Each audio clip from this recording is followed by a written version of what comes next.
Facebook খুলে এখন একটা জিনিসেরই ছড়াছড়ি, সেটা হচ্ছে নৌরিন আফরোজের ভাইরাল ভিডিওর লিঙ্ক।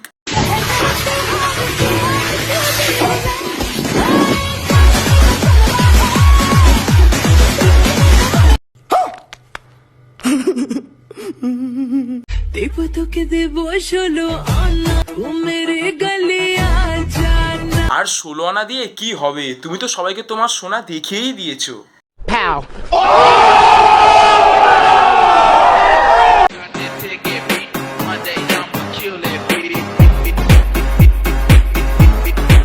কে এই নৌরিন আফরোজ?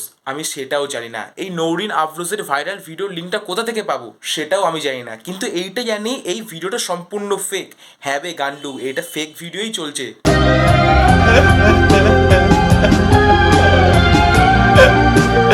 রিসেন্টলি নতুন একটা এআই টুলস লঞ্চ হয়েছে, যেখানে যে কোনো ভিডিওতে যে কারোর ফটো দিয়ে পুরো হুবহু মুখ ম্যাচ করে দেবে। মানে যদি সালমান খানের জায়গায় যদি তোমার মুখ বসানো হয়, পুরো একেবারে হুবহু তুমিই মনে হবে যে সালমান খানের জায়গায় তোমারই ফটো আছে। গান্ডু এখনো শুধরে যাও, এটা এখনো ফেক ভিডিও। ওই ফেক ভিডিওর লিঙ্কের চক্করে দৌড়াস না, কদিন পর দেখবি যে এই এআই টুলস নিয়ে তোর বন্ধুরা জনি সিনসের জায়গায় তোর মুখ বসিয়ে দেবে।